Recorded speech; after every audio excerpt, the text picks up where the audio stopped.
Hey guys, welcome to Mr. Smith's Kitchen. Brian, Mr. Smith Kitchen, as always. And this morning I thought we'd make a pie. Much like I talked about yesterday, which I hope you watched the video from yesterday. It was my dinner video. And we did a hamburger soup, which was phenomenal. Check it out. Make it. It's pretty awesome. But today we're going to make a shoofly pie. Now, this recipe, I couldn't tell you how old it is. But I know that as I was looking up recipes, I found one from the New York Times that was originally posted in 1965, and it came from a recipe book that was owned by the lady's grandmother from 1869. So it's old. It's not a new recipe, and the recipe that they had in the New York Times was the grandmother's recipe was actually in a book, a recipe book that had 3 different ones, and that one was labeled our favorite of the 3. So, like I said, it's not a new recipe. A shoofly pie, they say origins of the name came from a couple different places. It was either people, as they made it, would have to shoo the flies away because of the sweetness of the pie, would attract flies, which I would find odd because this is more of a wintertime pie when you don't have fruits or berries, things of that nature to make a pie with. It's more common in the wintertime, but it was also believed to be named after a horse on a farm named Shoofly. So, depending on what you know, or if you've heard something different, let me know down below in the comments. But that's what I read, at any rate, from a couple different ones. The recipe that we're doing today, I can't for the life of me remember where I got it from. I will leave it right here as always. That way you know if you want to check it out. And it's a pretty straightforward recipe. Doesn't have a lot of ingredients to it. It's just awesome. And I've never had a shoofly pie, so I don't know, but I know the ingredients. And it's got a crumb topping. I love crumb toppings. It's got molasses in it, and it's got eggs and coffee. Hot coffee, which is, not an iced coffee. You want something that you've brewed or made instant with hot water, and that way, black, no cream, no sugar, no nothing like that. But, it's pretty straightforward. So that being said, if you are new to my channel, this is your first video, welcome. Hope you do subscribe. And join our neighborhood. If you're returning, thank you. Welcome to all our new subscribers. I'm glad you subscribed and became part of our neighborhood. I hope I do you justice and bring you back time and time again. Thumbs up, thumbs down, much like the subscribe button. Very important. It lets me know how I'm doing, whether you liked it, didn't like it, you're trolling me. It's okay. Both of those get us out into the feed for YouTube. It puts us in our algorithm, which helps grow our community, gets more subscribers, brings people together. We are, if you are new, we are focused on food, all aspects of food, and being good neighbors, treating each other right through food. Comments, love comments, keep them nice. It's okay to disagree, just think before you type. And the notification bell, it's very important. Let you know when my videos come out. I try to put out every Wednesday and Thursday. But as people who have been following me for a while may know, occasionally, not very often at all, do I will miss that. We are a family of 4. I have a full-time job and run a made-to-order bakery. And, that at times has to take priority, especially during holiday seasons when I'm busy baking pies. But I've never missed a full week without letting you guys know, and it's usually because I just needed a week to just clear my head. That being said, let's jump down here to the counter where we can get started. I will give you all your weights in cups, tablespoons, teaspoons, but I also give them in grams. That way everybody can play along. And I'm going to try to start doing that in my dinner videos also. Not only will I give measurements in cups, but I'm going to try my best to give them in grams and ounces. That way more people can play along with those also. I know not everybody can convert that. I struggle to convert things sometimes. But anyhow.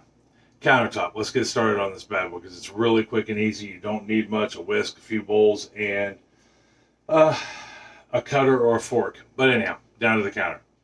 Okay, so down here at the counter, for those of you who are new, you're pretty much looking at my entire countertop other than the 18 inches of space you're sitting on over there. And let's get started. So, shoofly pie. First thing we will need to make this with is 2/3 a cup, 133 grams of just granulated sugar, plain old white sugar, same stuff you put in your coffee, on your cereal, whatever it is that you use your granulated sugar for, sweet tea.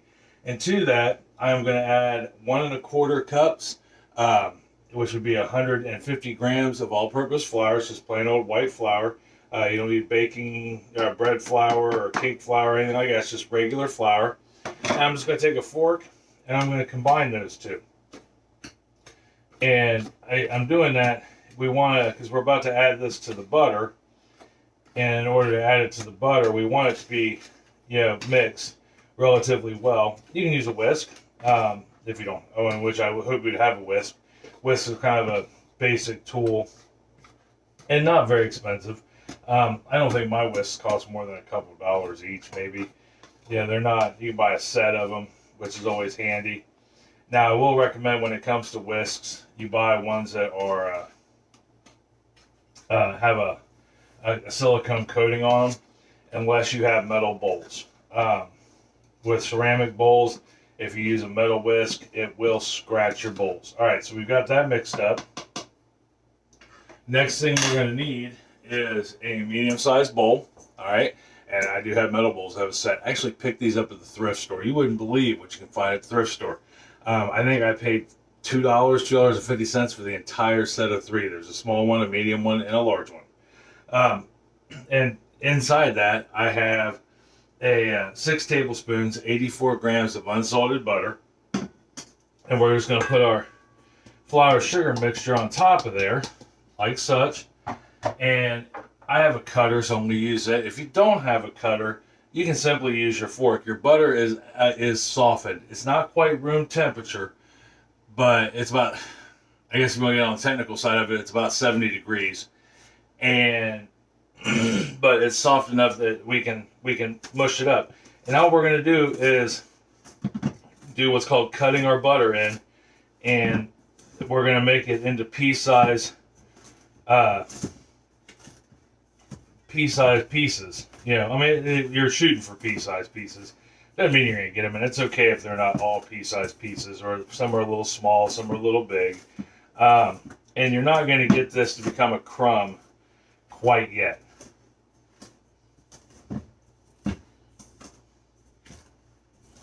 Okay, so we got it cut up. I'll show you what it looks like. Sorry, that was a really quick movement.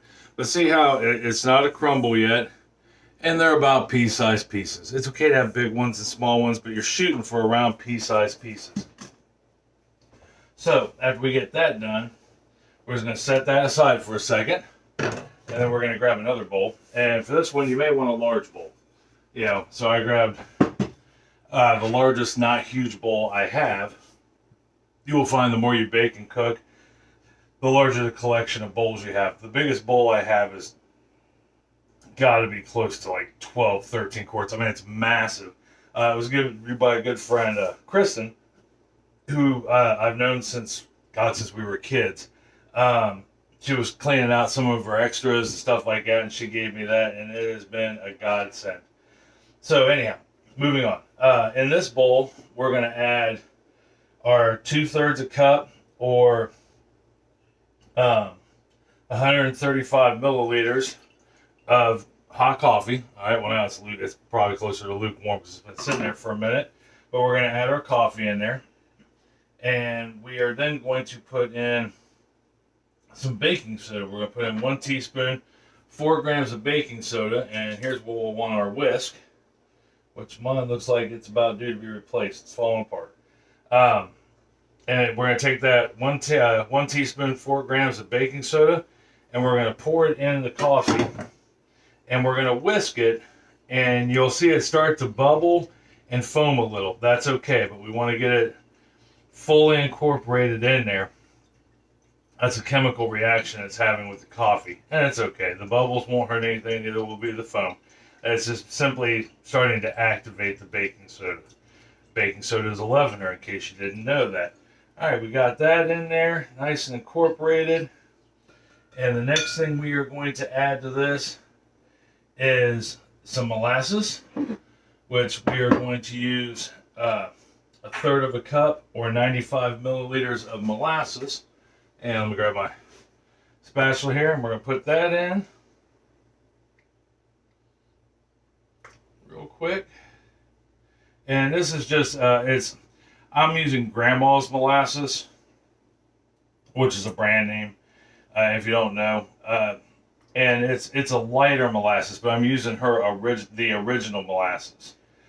They make a couple different versions of molasses, but the most popular at the store is the original version of molasses, and that's what most baked goods recipes call for. And to that, I'm going to add 1/3 cup, 95 milliliters of dark corn syrup.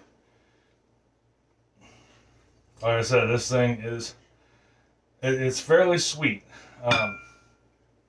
And like I said, I've never had shoofly pie, let alone ever made one. But judging by, I know how sweet corn syrup can be. I know how sweet molasses can be. And of course, it's got the sugar in it also. So that tells me it's probably pretty sweet. So the next thing we're going to do is go ahead and whisk these together. Okay, we got those whisked together, and while I'm thinking about it before I forget, because we should have done it 3 minutes ago, let's go ahead and get our oven turned on. We're going to set it for 350 degrees, get it rolling. We're going to check, make sure I don't have anything in there. So, funny story, the one time I didn't check the oven to make sure there was nothing in there, Abby that morning had gone through and taken all my Granny Smith apples and hid them throughout the kitchen. One of them was in the oven. I turned my oven on, opened it up to put my pie in there, and lo and behold, there's a baked apple sitting on the middle rack.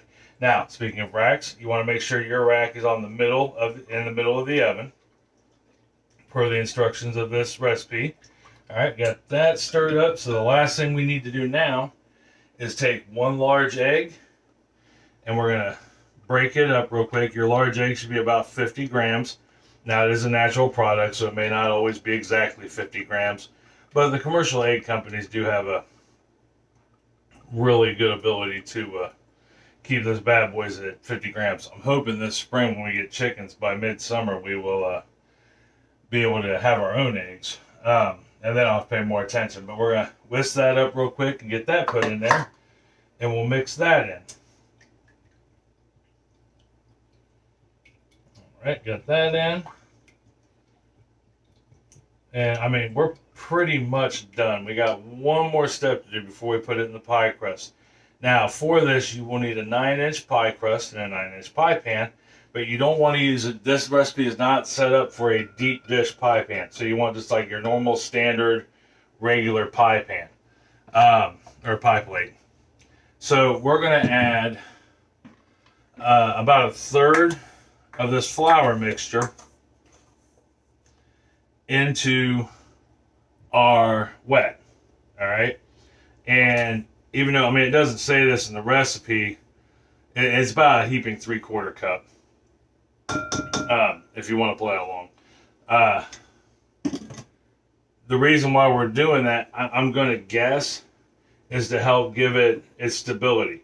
Instead of using cornstarch, something like that, and it's going to be lumpy, it's going to be clumpy. We're just looking to get everything moistened, the flour and the sugar and all that moistened. It helps firm it up while it's in the oven. All right. So there is what we look like. See how it's, it's in there. It's not mixed or blended. You don't want it to be mixed or blended because you want that, the butter will never, you would be forever. I won't say never, but you would be forever trying to get that butter to go. But like I said, I think we just put it in there so that flour will help congeal it. And it gives it that crumb topping all the way through. So the next thing we need to do is just put this in the pie pan. So let me grab that real quick.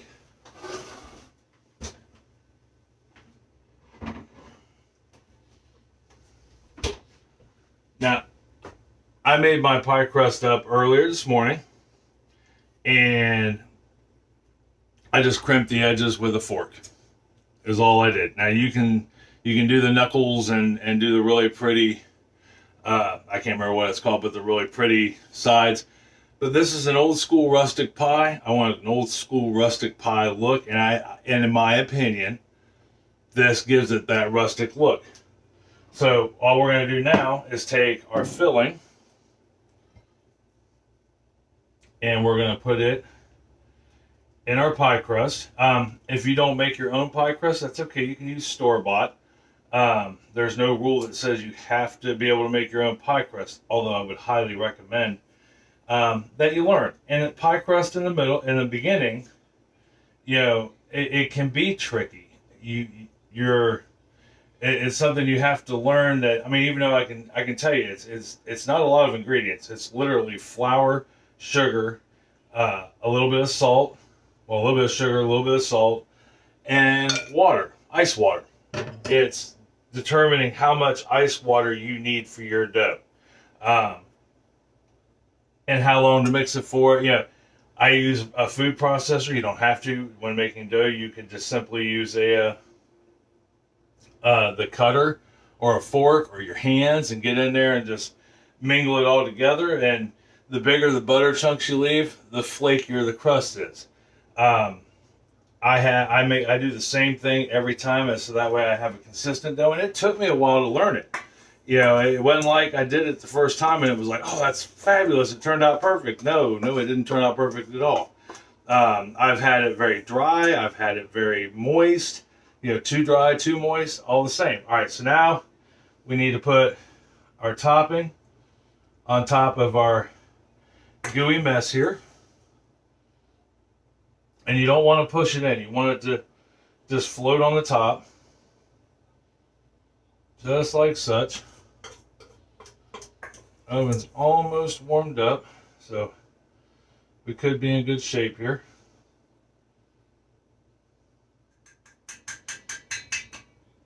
Alright, while my oven finishes warming up, we're going to talk about how to bake this.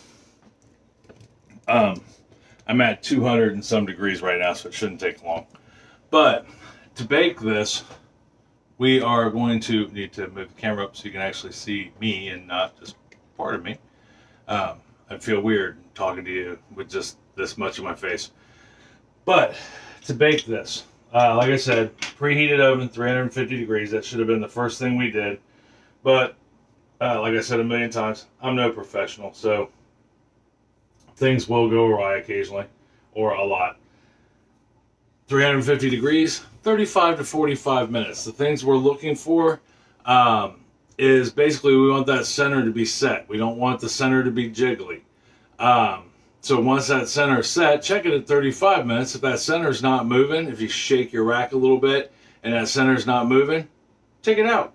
You know, if it's almost set, you know, it really depends on your oven.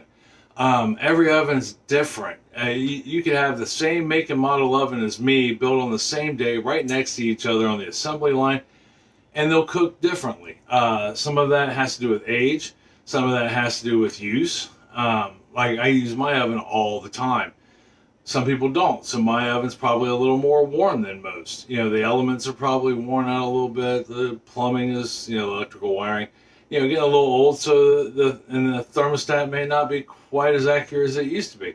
So you look for that. But I'm going to get this in the oven in about another 3 minutes. I'm going to bake it. I'm going to put it for 35 minutes, check it, and I'll add time to it until it's done. And when I come back, I'll let you know how long it took. We'll pull it out of the oven, and we'll talk about what to do next. All right, I'll see you here in just a second. Okay, so the timer just went off. So we'll go ahead. Let me get you down here so you can see what's going on. And, now this actually took about 50 minutes. And which is okay, but I want to show you what we were talking about as far as set goes. I checked it, and I checked it at 45 minutes, and it wasn't quite set yet, and so I added another 5 minutes to it. But if you grab it and jiggle, see how I'm jiggling it and the top's not moving? That means that we're pretty well set. So now what are we going to do? And I forgot to tell you before I put it in the oven, put it on a pan in case it bubbles over. You're dealing with molasses and corn syrup, and that is incredibly hot stuff. And I put a pie ring on it. This particular pie ring also came from my friend Kristen.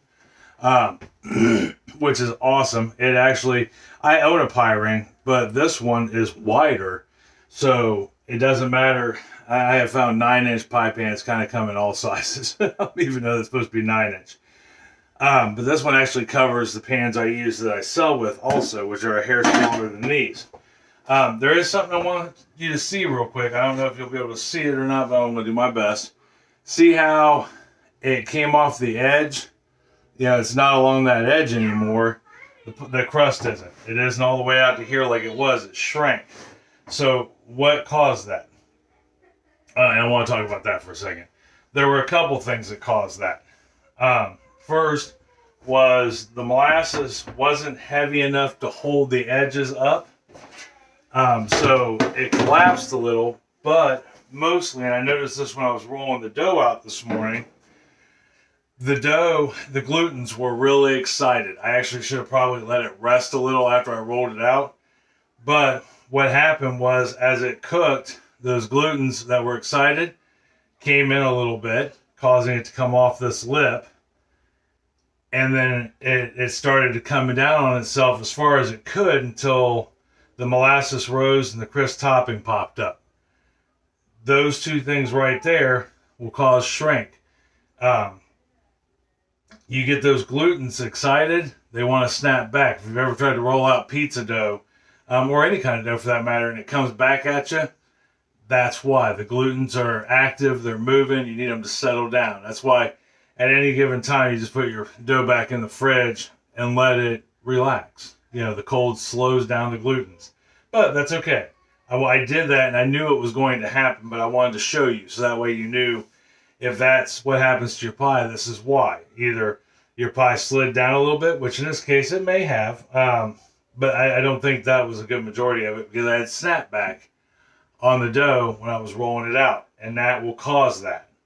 So the glutens will cause that. So I'm going to say that that was caused by the glutens. Doesn't make it taste any worse. It just makes your pie shrink a little, which is okay. Look how tall it made the center. All right, well, anyhow, now that you had a science lesson on glutens and heat with butter and dough and all that good stuff, what do we do next? Well, next, we're going to let this cool down to just completely to room temperature. And it's going to take a couple hours for that to happen. And then once it's cooled down to room temperature, then we can try a slice. So when I come back, this will be at room temperature, and hopefully everything went well and it's set good and it won't drain out on itself when we cut into it and all that good stuff. So let me get this down to room temperature, and when we get back, we'll cut her open and see what we did. All right, I'll see you here in just a second. Okay, so we let the pie cool. It did, of course, deflated a little bit as pies cool. When they raise like that, they'll sink down, and that's okay.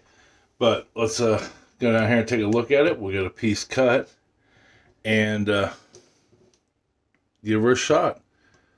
All right, there we are. All right, and again, like you saw, that's our actual finished product right there.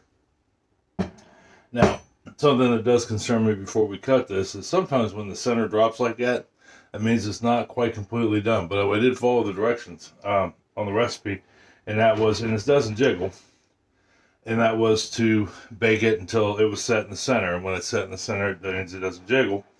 That's what we did. But anyhow, let's get us a piece cut here, and we'll see how well we did.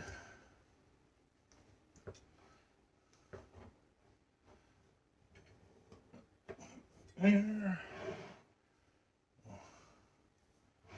Do this real quick.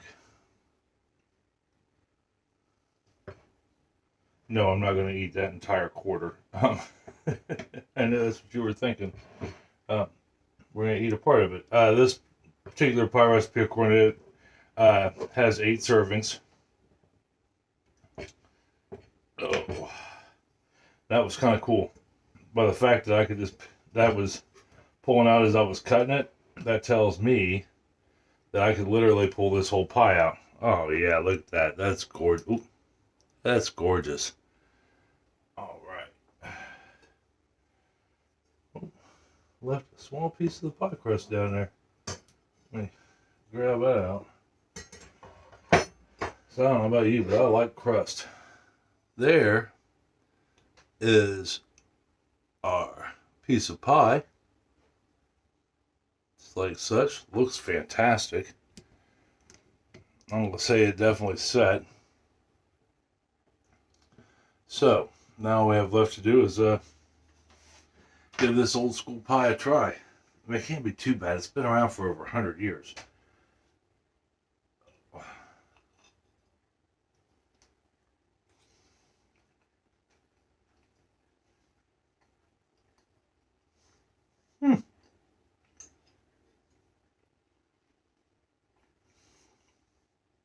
Yeah.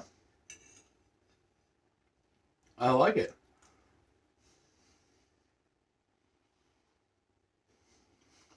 It's sweet and savory. I've never tasted anything like it. Although I kind of thought it would be because of the molasses. Molasses can be savory.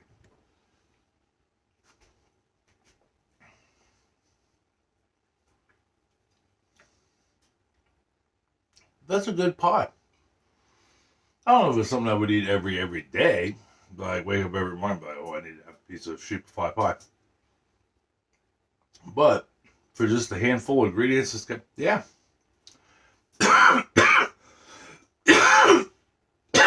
Excuse me. That's a good pie. I like it. I like it a lot. You know, you can. It just really is. That crumb topping is quite delicious. Yeah. It tastes like an old school pie. It's quite good. Like I said, slightly savory, slightly sweet. I don't even know how best to describe it really, other than slightly savory, slightly sweet. Yeah, here, try a piece. It's good. Oh, okay. All right. Well, we'll wait till later. All right. Give this recipe a try. That's a good solid pie. It's got just that nice little bit of savoriness. Not overly sweet. I was really worried it was going to be horribly sweet with the molasses, the corn syrup, the sugars. But it's not. It is quite balanced and quite good. I would definitely give this a shot if you're able. So, and if you do try it, let me know. Leave me a comment down below. Look us up on Facebook. You know, we're Mr. Smith's Kitchen on Facebook. And let us know if you tried this. Let us know if you've got a different recipe. There is probably a dozen shoofly pie recipes out there, and that's just one of them. You know, hands down. But yeah, give this a try and let me know. So next week, I don't know what we're going to do for dinner. Not as of yet. Dessert-wise, we are going to do, oh, sweet Mary Mother Pearl, I don't remember, peanut butter, a nutter butter cheesecake. A friend of mine, Mr. Niles, has been on me to make one forever. He thought it sounded amazing, and life has just been so busy over the last month or so that I have not had a chance to make one, and I want to make it with you, so I think that would be fun. So that's going to be next week for dessert. Dinner, like I said, I'm not real sure yet, but I'm sure I'll find something. There's 1,000,001 recipes out there to try. I'll never run out of material for this channel. So, that being said, until next week, I love you. I love you very much. I mean that from the bottom of my heart, with all sincerity. Tell somebody else you love them and you love them very much. It's going to make them feel great. It's going to make you feel better telling them. Take them a piece of this pie. Yeah, they'll taste the love in every bite, I guarantee it. So, till next week, I love you. I'll talk to you later.